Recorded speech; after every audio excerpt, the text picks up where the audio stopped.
الحمد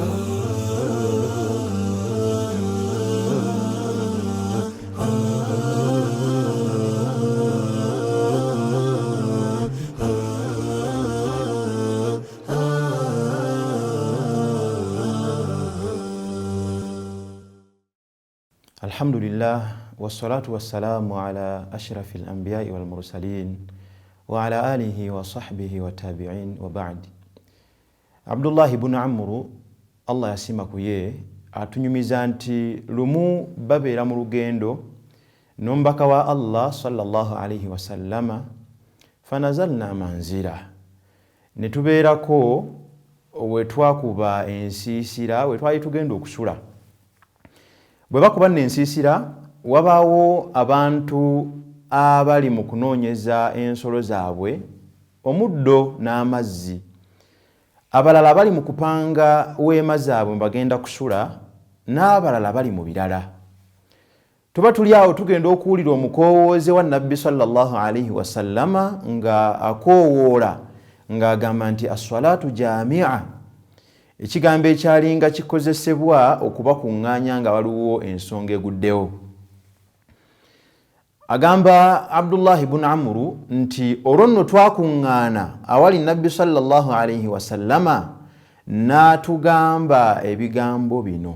Yagamba sallallahu alayhi wasallam, innahu lam yakun nabiyyun qabli, tewabeerangawo nabbi yenna luberebere lwange, illa kana haqqan alayhi, okujjako lyabanga katala ku ye, an yadulla ummatahu ala khayri ma ya'lamuhu lahum, okubeera nti alagirira abantu be, alagirira ekibinja kye ku kalungi konna ke yabamanyiranga.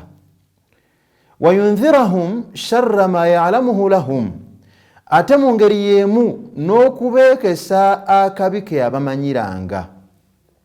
Nayongera n'abagamba ng'ali mu kutambulira mu buufu bw'abannabbi abamukulembera nti wa inna ummatakum hadhihi, naye mmwe abalinanga ekibinja kyammwe kino, ju'ila afiyatuha fi awwaliha, obuweerero bwakyo Allah subhanahu wa ta'ala yabubateera mu bantu abaasooka. N'agamba sallallahu alayhi wasallama nti wasayusibu akhiraha bala'un wa umurun tunkirunaha, abo abalisembayo abalijjo oluvannyuma lw'abana abasoose bajja kutuukibwako ebigezo, era mujja kulaba amawano mangi, ebintu bye mujja okutamwa.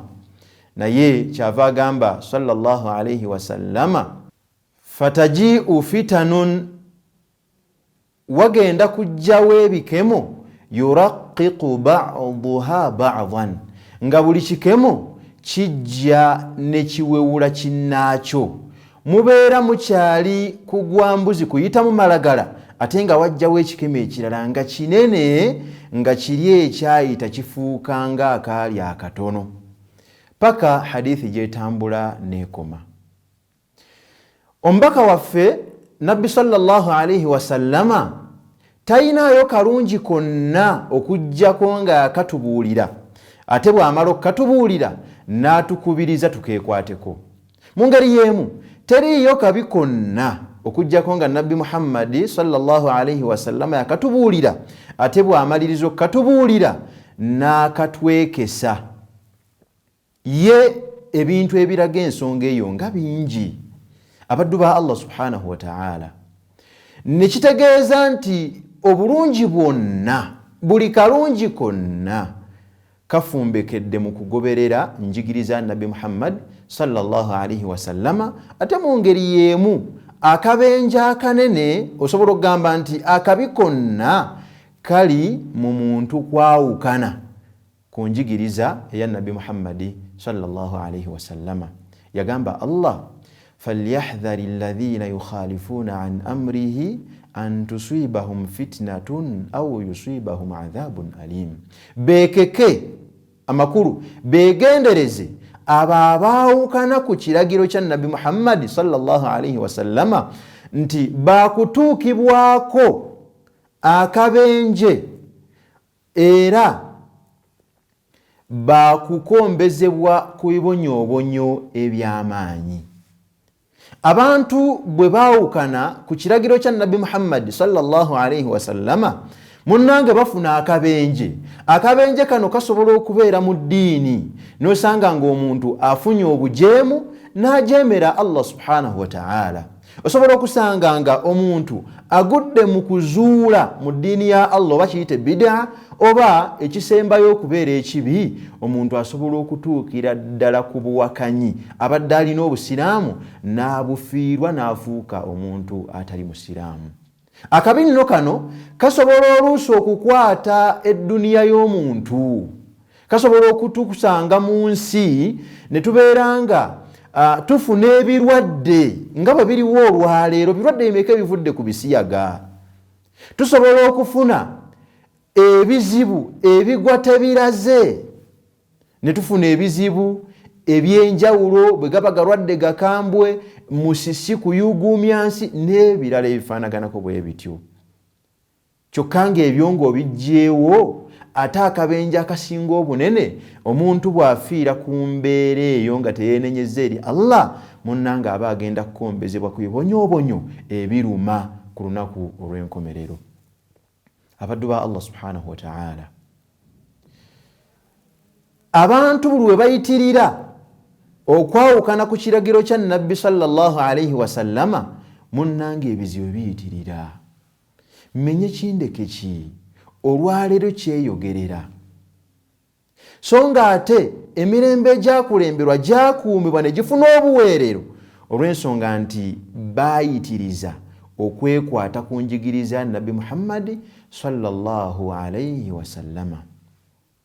Mulimu nno obujulizi obulaga naffe singa tukolanga bwe baakola ne twekwata ku njigiriza Nabbi sallallahu alayhi wa sallama, oba ne tugezaako nnyo okwewala okwawukana ku njigiriza Nabbi sallallahu alayhi wa sallama, munnange naffe tujja kufuna obuweerero. Ebizibu byonna okujja bitutomere biyitirire mu ffe kwawukana ku njigiriza Nabbi Muhammad sallallahu alayhi wa sallama.